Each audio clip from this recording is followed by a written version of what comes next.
RetroDaze. I don't know about you, but when I was a kid, I was not particular about keeping my toys locked away in their own universes.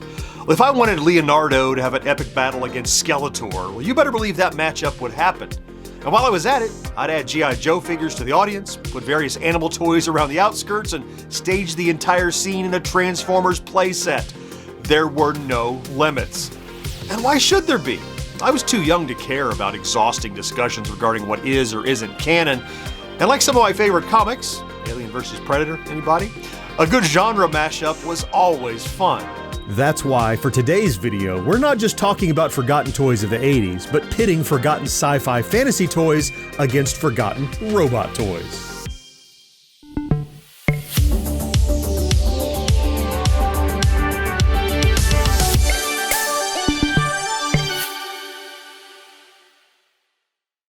I should probably clarify that we aren't literally going to determine which characters would win in a fight, though that would be fun too.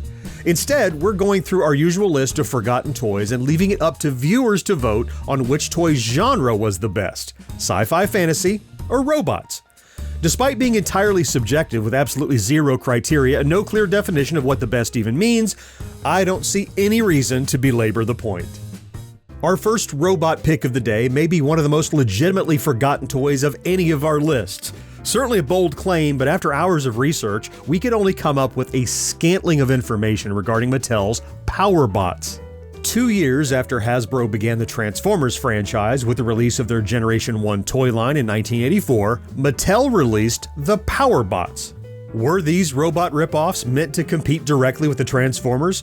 Well, it's hard to say, especially with the limited information we were able to dig up, but what we did find suggests Mattel never considered PowerBots a major force in the robot wars of the mid-80s.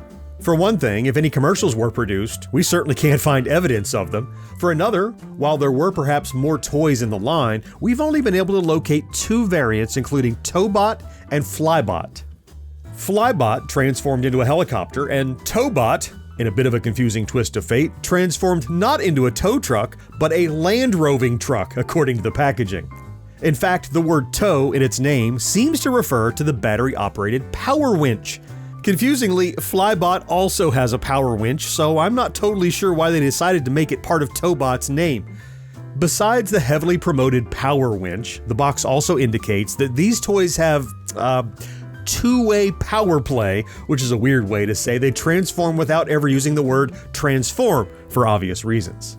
The power in PowerBots refers to the use of 2 AA batteries for the motorized features, which included walking in robot form and the power winch in vehicle form. That's right, the car didn't even drive, it just sort of pulled itself. It's new for your kids. Laser lights, it's Black Star! With Warlock Smite, he's ready to bite. The evil Triton Bull. Laser lights! There's Gargo, the monstrous vampire man. Will Black Star stop his evil plan? Laser lights, it's Black Star! From Galoob. For our first sci-fi fantasy toy line, we have Black Star from Galoob.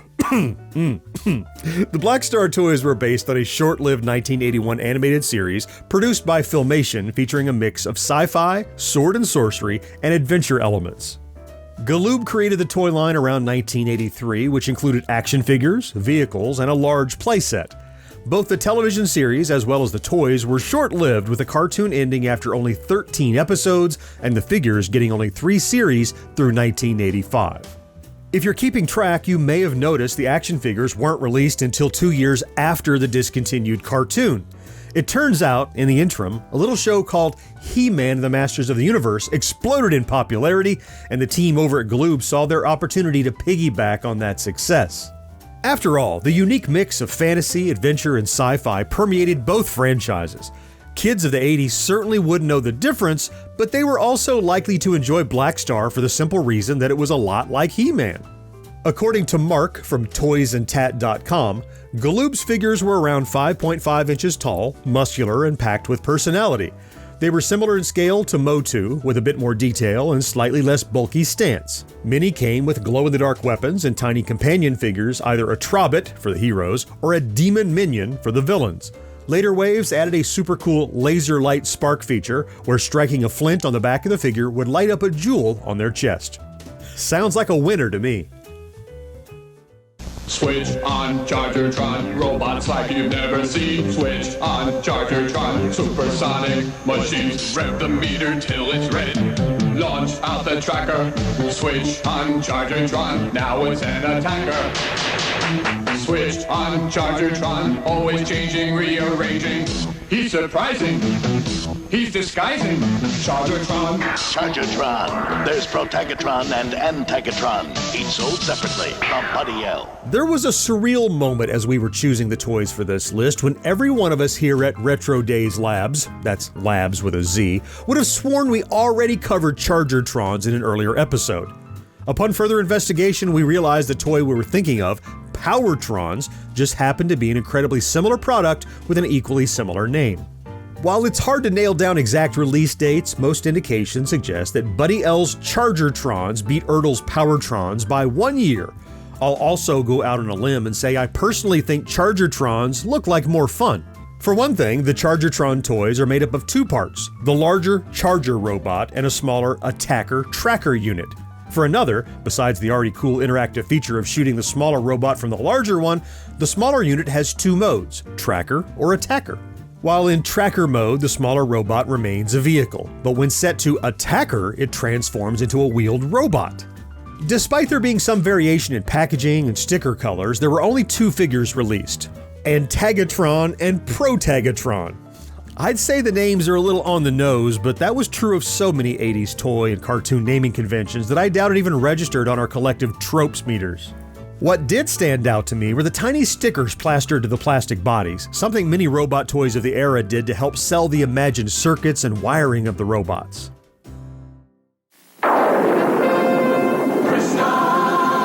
Saga of Crystar, a fantasy world of crystal warriors, demons, and wizards. Good wizards like Ogiodi, evil wizards like Zarda, and underworld demons like Moltar. They've captured Ogiodi! Each figure with a crystal prism that makes everything look like this. Goodness and right, evil and might, the winner is out to you! The Saga of Crystar collection, each figure sold separately by Remco. Even when these genre mashup toys leaned more heavily on the side of fantasy, there was always something inherently sci-fi about them.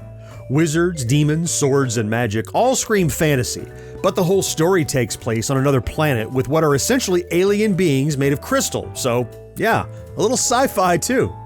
Remco first released the line of 7 figures and accessories in 1982, followed quickly by an 11-issue comic published by Marvel in 1983 called The Saga of Crystar, Crystal Warrior. Despite the order of release, the toys were actually based on the comic, not the other way around, though neither proved to have much staying power. The toy line's poor performance in the US led to its eventual sale to ALN in Europe. Even though the toys didn't sell well, they are highly collectible, fetching prices around $20 to $80 for loose figures and in the hundreds in the original packaging. Inexplicably, Crystar, the Prince of Crystallium, made a comeback in 2024 as part of Marvel's Legends line of toys. You can imagine a Rock Lord world where the forces of good and evil are fighting to survive, each sold separately. Rock Lords, rocks that come alive. Rock Lords, fighting to survive. Living rocks with strength and might, rising up to crash and fight. Rock Lords, powerful living rocks. Rock Lords, rock vehicles, rock gnarlies, and rockosaurs, each sold separately. New from Tonka. Well, this looks like a winning proposition. I'm sure any kid would have preferred Rock Lords instead of those overhyped Transformers. Picture this scene. You show up to your friend's house, excited to tell them about the new toy you got for Christmas, but before you have a chance to say anything, he'd trot out Optimus Prime and say, "I got a truck!" Your other friend Timmy was already there, transforming Megatron before holding it up proudly and exclaiming, "I got a Walter P-38 handgun!" You'd stand there for a quiet moment, wondering why your parents hated you so much before finally digging Dragonstone from your backpack and saying, I got a rock. Wait, well, that's not cool at all. What kind of bullcrap is this anyway? What are they trying to pull? A robot that turns into a dag-blasted rock? Jeepers creepers. I mean, sakes alive. Great googly moogly. Whoa. The toy concept is so bad it momentarily turned me into Mr. Magoo.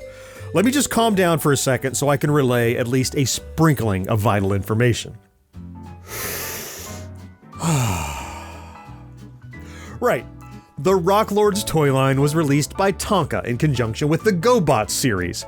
The idea arose from a similar series of transforming rocks from Bandai's Machine Robo line in an attempt to take advantage of the popularity of Hasbro's Transformers. According to Transformerland.com, the Rocklords toy line was supported by a cartoon movie animated by Hanna-Barbera and featuring stars like Telly Savalas voicing main characters. The movie made clear the Rocklords' tie to the GoBots, but failed to impress, and the line barely lasted beyond the year of its introduction. Due to the obscurity of the later additions to the line, it is uncertain how many figures were released in 1987, if any. Mark from Toys and Tat adds that, despite the high hopes of Tonka and Bandai, the Rocklords found themselves overshadowed by the towering presence of other transforming toy franchises. By 1987, as the echoes of glam rock began to wane, so too did the light of the Rocklords, their legacy solidifying into something as enduring and unchanging as stone itself. Truer words were never spoken. And so we find ourselves at the end of this Forgotten Toys video, having pitted fantasy sci-fi figures against robots, and I'm not sure I have any more clarity on the subjective question of who wins. Like I said at the beginning, it's largely going to come down to personal preference, and for me, well, that puts sci-fi and fantasy toys at the top, if for no other reason than they usually displayed a fair bit more imagination.